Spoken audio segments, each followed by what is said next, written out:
नमस्कार दर्शक बंधु सत्य शांति मार्गदर्शन यूट्यूब चैनल को आपण मानक हार्दिक स्वागत।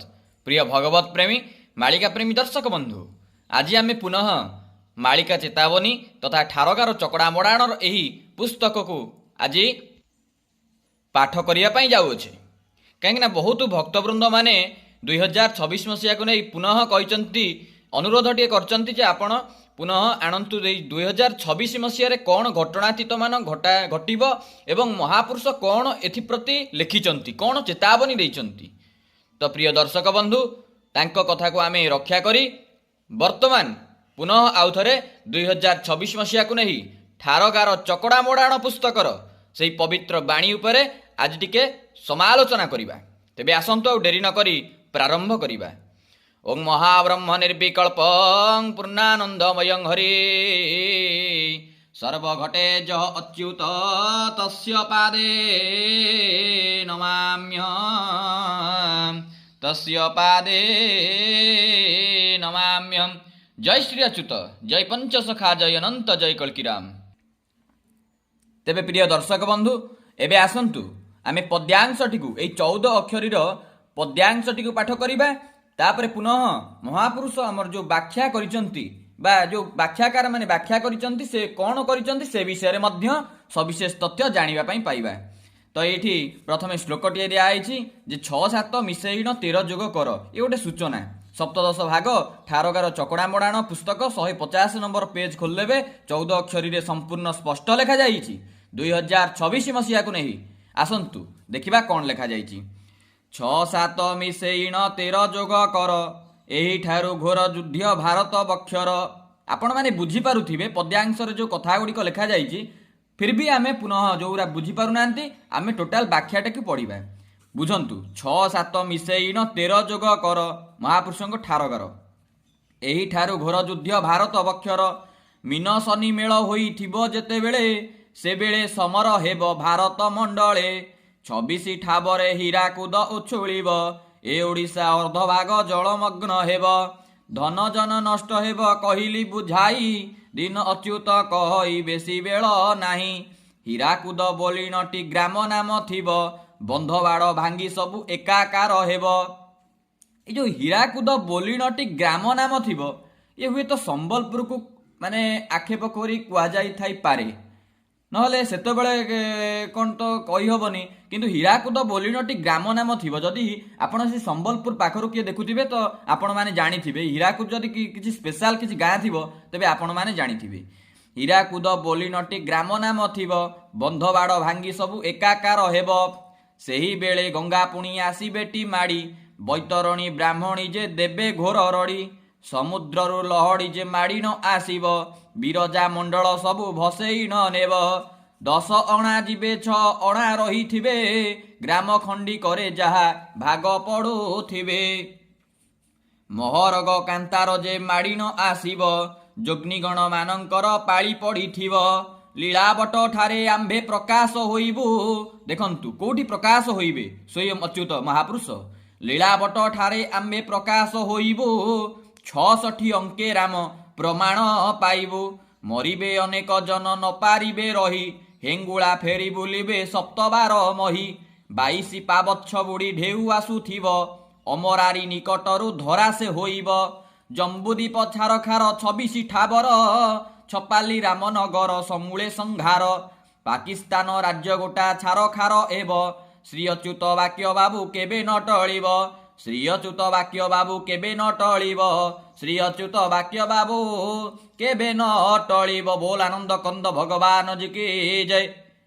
तो प्रिय दर्शक बंधु एठी स्वयं अच्युतानंद महापुरुषंकर जो बाणी थिला केते परम एवं पावन बाणी आको से काहेकि एमिति लिखिचंती काहेकि ना ए जो कलिजुगर थिबा मनीष मानंकु से चेतावनी देइछंती जे हे कलिजुगर मनीष वर्तमान पापी समस्ते समस्ते पापी कहीं समस्त भितर काम क्रोध लोभ मोह मद माश्चर्य भरिकी अच्छी से आमर सन्थ तुलसीदास तांकर पवित्र रामचरित मानस कहते काम क्रोध लोभ मोह मद नाथ नरक के पंथ सब परि हरि रघुबीर भजहु भजही जय संत ଆରେ କଳିଯୁଗର ମଣିଷ, ତମେ ଯୋଉ କାମ କ୍ରୋଧ ଲୋଭ ମୋହ ମଦ ମାଶ୍ଚର୍ଯ୍ୟ ଏସବୁ ପରିତ୍ୟାଗ କରି କାହିଁକି ସେଇ ଦୀନନାଥଙ୍କୁ ଭଜନ କରୁନାହଁ?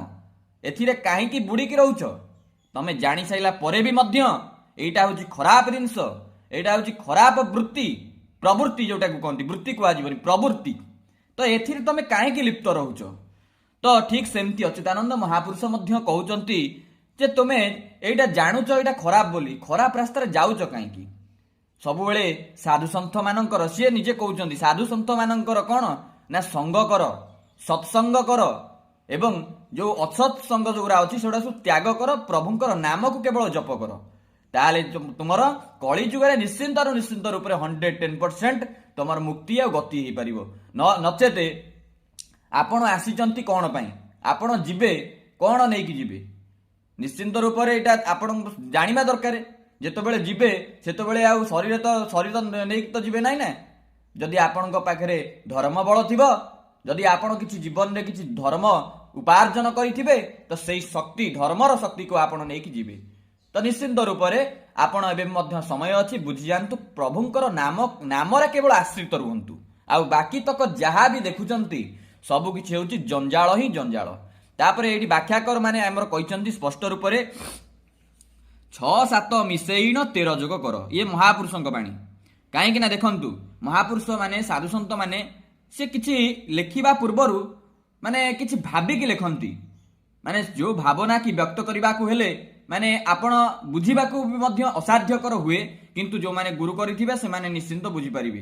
କିନ୍ତୁ ଯୋଉ ବ୍ୟାଖ୍ୟାକାର ମାନେ ଲେଖିଛନ୍ତି ତାଙ୍କ ମତ ଅନୁସାରେ ଆପଣ ମାନେ ଦେଖନ୍ତୁ, 6-7 ମିଶେଇଣ 13 ଯୋଗ କର, ମାନେ 6-7 ମିଶେଇଣ 13 ଯୋଗ କର। 6-7କୁ ଯଦି ଆମେ ସଂଯୁକ୍ତ କରିଦେବା, ତା ସହିତ 13 ଯଦି ଆମେ ସଂଯୁକ୍ତ କରିଦେବା, ତେବେ ନିଶ୍ଚିନ୍ତ ରୂପରେ 26 ପଳେଇ ଆସିବ। କାହିଁକି ନା 13 ଏବଂ 13 ଏହି 26 ଅଙ୍କ ଠାରୁ ଦେଖନ୍ତୁ, ଗୋଟେ କଥା ମୁଁ ଆପଣଙ୍କୁ କହି ରଖୁଛି, ବହୁତ ବ୍ୟକ୍ତିମାନେ ମଧ୍ୟ କମେଣ୍ଟ ବକ୍ସରେ ଲେଖିଛନ୍ତି ତାଙ୍କର ଅଭିଳାଷା, ତାଙ୍କର ଆକାଂକ୍ଷାକୁ ମଧ୍ୟ କମେଣ୍ଟ ବକ୍ସରେ ଲେଖୁଛନ୍ତି ଯେ ଆପଣ ପୁନଃ ସେଇ ଠାରଗାର ଚକଡ଼ା ମୋଡ଼ାଣ ପୁସ୍ତକର 2026 ମସିହାକୁ ନେଇ ଆପଣ ପୁନଃ ଆସନ୍ତୁ। ତ ମୁଁ ବାଧ୍ୟ ହେଲି ପୁନଃ ଗୋଟେ ଏପିସୋଡ କରିବା ପାଇଁ। ଆପଣମାନେ ଦେଖୁଥିବେ ଲେଖା ହେଇଛି କ'ଣ, ଏଇ 26 ଅଙ୍କ, ଏଇ 26 ଅଙ୍କ ବା 2026 ମସିହା। ବହୁତ ବ୍ୟକ୍ତି କହୁଛନ୍ତି 26 ଅଙ୍କ କ'ଣ 2026 ମସିହା? ଯାହା ଆଜ୍ଞା ଲେଖାଯାଇଛି ପୁସ୍ତକ ଅନୁସାରେ ଏଇ 26 ଅଙ୍କ ଠାରୁ ବା 2026 ମସିହା ଠାରୁ ଭାରତ ବକ୍ଷରେ ଘୋର ଯୁଦ୍ଧ ଆରମ୍ଭ ହୋଇଯିବ ବୋଲି ସଦ୍ଗୁରୁ ଠାରଗାରରେ ମତବ୍ୟକ୍ତ କରୁଛନ୍ତି।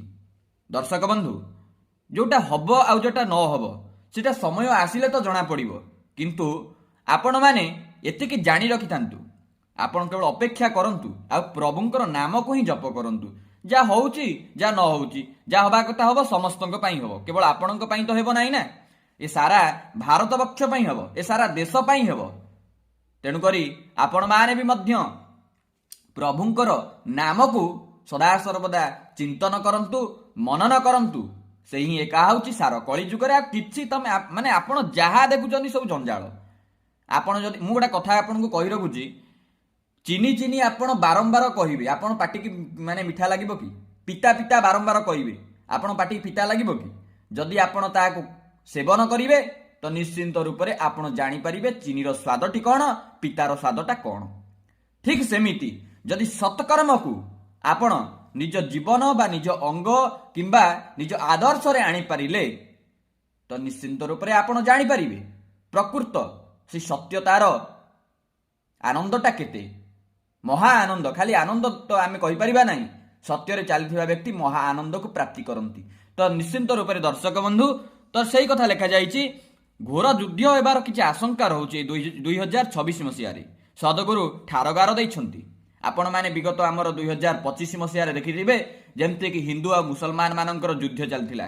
ଠିକ ସେମିତି ଇଏ ଇଙ୍ଗିତ କରୁଛି ଏକ ମହାଯୁଦ୍ଧକୁ, ଯାହାକି 2026 ମସିହାରେ ହେବ ହିଁ ହେବ। ତାପରେ କହୁଛନ୍ତି ସେତେବେଳେ ମିନସନି ମେଳ ହୋଇଥିବ।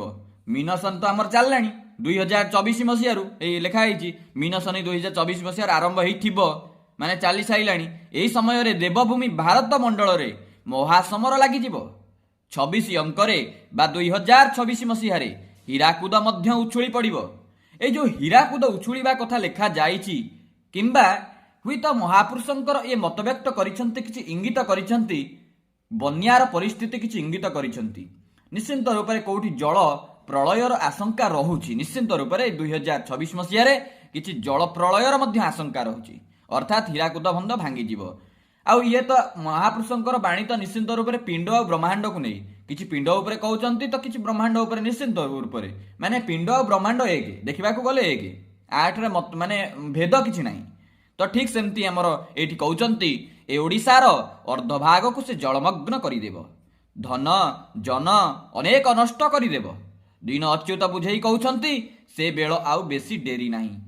ହେ ସର୍ଜନ, ହେ ଭକ୍ତବୃନ୍ଦ, ଆପଣମାନେ କେବଳ ପ୍ରଭୁଙ୍କ ନାମରେ ହିଁ ଆଶ୍ରିତ ରୁହନ୍ତୁ। ଏକଥା ମହାପୁରୁଷ ଆମର ଚେତାବନୀ ଦେଇଛନ୍ତି। ଅଚ୍ୟୁତାନନ୍ଦଙ୍କ ମହାପୁରୁଷଙ୍କ ସମେତ ଆଉ ଯେଉଁ 4 ମହାପୁରୁଷ ରହିଲେ, ଓଡ଼ିଶାର ହେଉଛନ୍ତି ଶ୍ରେଷ୍ଠ ମହାପୁରୁଷ।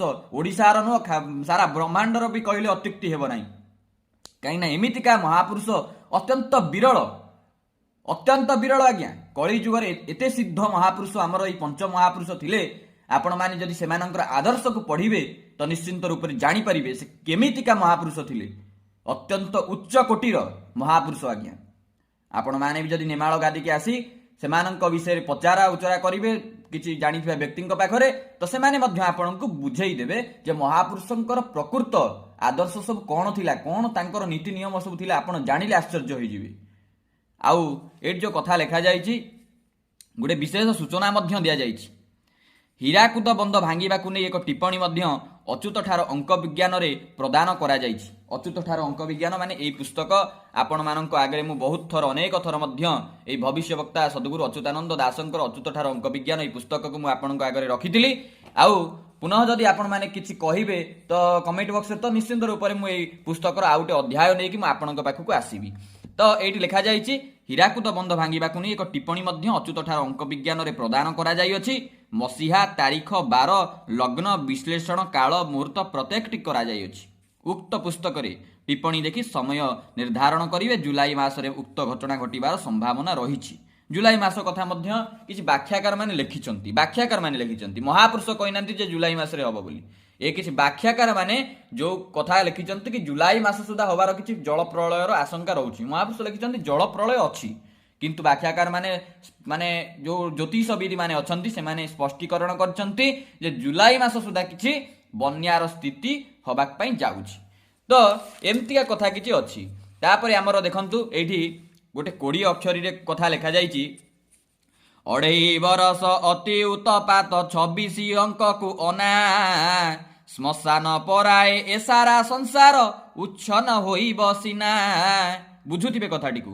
ଗୁପ୍ତ ଗ୍ରନ୍ଥ ଅଛି ନେମାଳ ବଟରେ ସେବେଳେ ହେବ ବାହାର, କଳକି ମନ୍ତ୍ର ଯେ ପ୍ରକାଶିତ ହେବ ସତ୍ୟ ସତ୍ୟ ଏହି ଗିର। ନୂଆ ରେଳ ରାସ୍ତା କଟକେ ହୋଇବ ହାଣଗୋଳ ସେହି ବେଳ, ଦିବସରେ ପୁଣି ଉଲକାପାତ ହେବ 26 ଅଙ୍କକୁ ଭାଳ। ଗୋଳ ଯୁଦ୍ଧ ହେବ ହିନ୍ଦୁ ମୁସଲମାନ ଚାନ୍ଦିନୀ ଚୈକ ଠାର, ବୀର ହନୁମାନ ବାହାର ହୋଇବେ ଲାଗିବ ମହାସମର। ତ ଦର୍ଶକ ବନ୍ଧୁ ଏତିକି କି ଆଗେ ବୁଝନ୍ତୁ। 2.5 ବରଷ ଅତି ଉତ୍ପାତ 26 ଅଙ୍କକୁ ଅନା, ମାନେ ପ୍ରଥମ ସଂହାର ହେଉଛି ଉତ୍ପାତ, ତାପରେ ନିପାତ, ଉତ୍ପାତ, ବିତ୍ପାତ, ତାପରେ ନିପାତ। ଯେଉଁ କଥା ଲେଖାଯାଇଛି ଏଠି ସେମିତି 2.5 ବରଷ ଅତି ଉତ୍ପାତ 26 ଅଙ୍କକୁ ଅନା। 2024 ମସିହାରୁ ଏହା ଆରମ୍ଭ ହୋଇଗଲାଣି। ଯେତେବେଳେ ମୀନ ରାଶିରୁ ସ୍ୱୟଂ ଶନି ଆମର ଗ୍ରହରାଜ ଶନିଦେବ ଗଲେ କେଉଁ ରାଶିକୁ ନା ଆମର ମୀନ ରାଶିକି ଗଲେ, କୁମ୍ଭ ରାଶିରୁ ମୀନ ରାଶିକି ପ୍ରବେଶ କଲେ। ସେବେଠାରୁ କ'ଣ ହେଲା ନା ଉତ୍ପାତ ସବୁ ଆରମ୍ଭ ହୋଇଗଲାଣି। ଏବେ ନିପାତର ସମୟ ମଧ୍ୟ ଆସି ସାରିଲାଣି। କିଛି ହେଉଛି ମଧ୍ୟ। କାହିଁକି ହେଉଛି ଏମିତି ନା କେବଳ ସେଇ ବ୍ୟକ୍ତିମାନଙ୍କର, ସେଇ ବ୍ୟକ୍ତି ଗୁଣର ପାଇଁ ଏମିତିକା କାର୍ଯ୍ୟ ସବୁ ହେଉଛି। ଆପଣ ମଦ ପିଇକି ଗାଡ଼ି ଚଲେଇବେ, ଆକ୍ସିଡେଣ୍ଟ ଆପଣଙ୍କର ହେବନି, ଆଉ କାହାଙ୍କର ହେବ? ଦେହକୁ ନେବେ ନାହିଁ। କିନ୍ତୁ ଅପ୍ରିୟ ସତ୍ୟ କଥା, ଆପଣ ଯଦି କିଛି ରୁଲ୍ସ ରେଗୁଲେସନକୁ ଭାଙ୍ଗୁଛନ୍ତି ସେଟା ଆପଣଙ୍କ ପାଇଁ ଅହିତକର ହେବ। ଆପଣ ଜାଣିକି ତ ଭୁଲ କରୁଛନ୍ତି। ତାପରେ ଦେଖନ୍ତୁ, ଶ୍ମଶାନ ପରାଏ ଏ ସାରା ସଂସାର ଉଚ୍ଛନ୍ନ ହୋଇବ ସିନା। ଏ ସାରା ସଂସାର ଉଚ୍ଛନ୍ନ ହୋଇଯିବ। ଆପଣ ଦେଖିଥିବେ ବର୍ତ୍ତମାନ ଥାର ଗାଡ଼ି ଲାଗାତାର 3ଟା ଆକ୍ସିଡେଣ୍ଟ, ଏମିତି ଭୟଙ୍କର ଆକ୍ସିଡେଣ୍ଟ ହେଇଛି କଟକରେ। କଟକ ଆଉଟା କେଉଁ ଜାଗାରେ ସବୁ ହେଇଛି, ମାନେ ଭୟଙ୍କର ଆକ୍ସିଡେଣ୍ଟ ହେଇଛି। ସେ ବ୍ୟକ୍ତି 3 ଜଣ ମରିଯାଇଛନ୍ତି, ଆଉ ଜଣେ ସିରିୟସ୍ ଥିଲା। ଏମିତି କାହିଁକି ହେଉଛି ଟିକେ ବୁଝିବାକୁ ଚେଷ୍ଟା କରନ୍ତୁ। ଏବେ ବି ମଧ୍ୟ ସମୟ ଅଛି ଦର୍ଶକ ବନ୍ଧୁ, ସେମାନଙ୍କୁ ଦେଖିକି ସୁଧୁରି ଯାଆନ୍ତୁ ବର୍ତ୍ତମାନ। ତାପରେ ଗୁପ୍ତ ଗ୍ରନ୍ଥ ଅଛି ନେମାଳ ବଟରେ ସେବେଳେ ହେବ ବାହାର, କଳକି ମନ୍ତ୍ର ଯେ ପ୍ରକାଶିତ ହେବ ସତ୍ୟ ସତ୍ୟ ଏ ଗିର। ଗୁପ୍ତ ଗ୍ରନ୍ଥ କିଛି ନେମାଳ ବଟରେ ଅଛି ଯାହାକି ପ୍ରକାଶିତ ହେବ ଗୁପ୍ତ ଭାବରେ ଯୋଉଟା ଅଛି। କଳକି ମନ୍ତ୍ର ଯେ ପ୍ରକାଶିତ ହେବ ସତ୍ୟ ସତ୍ୟ ଏହି ଗିର। କଳକି ମହାପ୍ରଭୁଙ୍କର ମନ୍ତ୍ର ମଧ୍ୟ କିଛି ପ୍ରକାଶିତ ହେବ। ନୂଆ ରେଳ ରାସ୍ତା କଟକେ ହୋଇବ, ହାଣଗାଳ ସେଇ ବେଳ, ଦିବସରେ ପୁଣି ଉଲ୍କାପାତ ହେବ 26 ଅଙ୍କକୁ ବାଳ। ମାନେ ଦିବସରେ ଉଲ୍କାପାତ ହେବ, କୋଉଠି ଅଗ୍ନି ଭୟ ରହିବ, ଚୋର ଭୟ ତ ସବୁଆଡ଼େ ରହିଲାଣି, ବେଳେବେଳେ ବ୍ୟାଘ୍ର ଭୟ ବି ମଧ୍ୟ ବାହାରିଲାଣି, କିନ୍ତୁ ଏଇ ଯୋଉ ଅଗ୍ନି ଭୟ ଠାବେ ଠାବେ ଅଛି ଆଉ ହବ ବି ମଧ୍ୟ। ଗୋଳ ଯୁଦ୍ଧ ହେବ ହିନ୍ଦୁ ମୁସଲମାନ ଚାନ୍ଦିନୀ ଚୌକ ଠାର। ଚାନ୍ଦିନୀ ଚୌକରେ ହିନ୍ଦୁ ଆଉ ମୁସଲମାନ ମାନେ ଜାଣିଥିବେ ଆପଣ କେମିତିଆ ଦଙ୍ଗା ହେଇଥିଲା। ବୀର ହନୁମାନ ବାହାର ହୋଇବେ ଲାଗିବ ମହାସମର। କପିଧ୍ୱଜ ରୂପରେ ଯେତେବେଳେ ଦ୍ୱାପର ଯୁଗରେ ସ୍ୱୟଂ ଆମର ଶ୍ରୀକୃଷ୍ଣଙ୍କର ରଥ ଯୋଉ ଅର୍ଜୁନଙ୍କ ରଥ ଉପରେ କପିଧ୍ୱଜ ଆକାରରେ ରହିଥିଲେ, ଯେମିତି ତ୍ରେତୟା ଯୁଗରେ ଶ୍ରୀରାମଙ୍କ ଚରଣରେ ସଦାସର୍ବଦା ସେବାରତ ଭାବରେ ରହି ଧର୍ମର ସାଥ ଦେଇ ଅଧର୍ମର ବିନାଶ କରିଥିଲେ, ଠିକ୍ ସେମିତି କଳିଯୁଗରେ ବି ମଧ୍ୟ କପିଧ୍ୱଜ ହନୁମାନଜୀ ସ୍ୱୟଂ ରହିବେ ଆଉ ଧର୍ମର ସାଥରେ ହିଁ ଅଛନ୍ତି, ସେ ରହିଛନ୍ତି। ଯେଉଁମାନେ ଆସ୍ଥା ଆଉ ବିଶ୍ୱାସର ସହିତ ତାଙ୍କର ଚରଣାର ବିନ୍ଦରେ ମାନେ ଶରଣ ହୋଇଛନ୍ତି, ନିଜେ ଶରଣାତ୍ପନ୍ନ ହୋଇଛନ୍ତି, ହାତ ଦିଟାକୁ ଟେକି ଦେଇଛନ୍ତି, ତ ନିଶ୍ଚିନ୍ତ ରୂପରେ ସେ ସମସ୍ତଙ୍କୁ ସାହାଯ୍ୟ କରିଛନ୍ତି ଆଉ କରନ୍ତି ମଧ୍ୟ। କାହିଁକିନା ତାଙ୍କ ନାଁ ହେଉଛି ସଙ୍କଟ ମୋଚନ ମହାବୀର ହନୁମାନ। ସଙ୍କଟରୁ ସବୁ ସଙ୍କଟରୁ ସେ ଉଦ୍ଧାର କରନ୍ତି। ଠିକ୍ ସେମିତି ତାଙ୍କର ବି ମଧ୍ୟ ଭୂମିକା ରହିଛି। ଆଉ ବାହାର ହୋଇବେ ଲାଗିବ ମହାସମର, ଯେତେବେଳେ ସମର ଲାଗିଥିବ ନିଶ୍ଚିନ୍ତ ରୂପରେ ହନୁମାନଜୀ ସ୍ୱୟଂ ତାଙ୍କର ପ୍ରକଟ ଲୀଳା ଆରମ୍ଭ କରି ନିଶ୍ଚିନ୍ତ ରୂପରେ ଲୀଳା ଖେଳାକୁ ଆଉ ଆଗେଇକି ନେବେ। ତ ଦର୍ଶକ ବନ୍ଧୁ, ଇଏ ଥିଲା ଆଜିର ଭିଡ଼ିଓଟି ଠାରଗାର ଚକଡ଼ା ମୋଡ଼ାଣକୁ ନେଇକି। ଯଦି ଆପଣମାନଙ୍କୁ ଭିଡ଼ିଓଟି ଭଲ ଲାଗିଥାଏ ଭିଡ଼ିଓଟି ଗୋଟେ ଲାଇକ୍ କରନ୍ତୁ, ଚ୍ୟାନେଲରେ ନୂଆ ଥିଲେ ସବସ୍କ୍ରାଇବ୍ କରନ୍ତୁ, କମେଣ୍ଟ ବକ୍ସରେ ଜୟ ଶ୍ରୀ ଅଚ୍ୟୁତ ଅବଶ୍ୟ ଲେଖନ୍ତୁ। ଆଜି ପାଇଁ ରହୁଛି ନମସ୍କାର। ହଁ, ଯଦି ଆପଣ କହିବେ ଅଚ୍ୟୁତ ଠାର ଅଙ୍କ ବିଜ୍ଞାନ ଆଉ ଗୋଟେ ଅଧ୍ୟାୟ ନେଇ ମୁଁ ଆପଣଙ୍କ ପାଖକୁ ହାଜିର ହେବି। ଆଜି ପାଇଁ ରହୁଛି ନମସ୍କାର, ଜୟ ଶ୍ରୀରାମ।